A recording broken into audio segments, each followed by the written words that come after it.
Well, hello and happy Merry Christmas or early Merry Christmas. But we're starting into the Christmas season now. Christmas baking has already started because we're into December. First thing up is the butter tarts.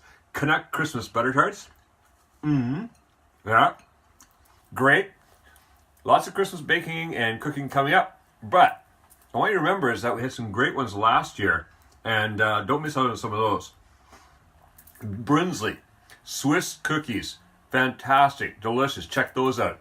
We had the Hot Buttered Rum, which is anytime in winter is fantastic. Spitzbüebli, such a beautiful little Christmas cookie from Switzerland that you put it on your tree as a decoration. And the Christmas chestnut soup with brandy. That makes a huge difference. You add the brandy into that chestnut soup.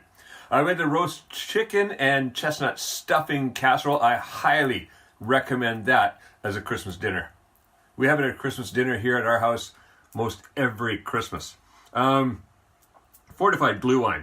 You can't have Christmas without glühwein. Hot wine, fortified with a little bit of brandy. Mwah, delicious. And then we had the white Christmas hot chocolate. So make sure you go back and check some of those. I'll have the links down below. You can go check those out and enjoy some of those for Christmas this year. And enjoy the butter tarts.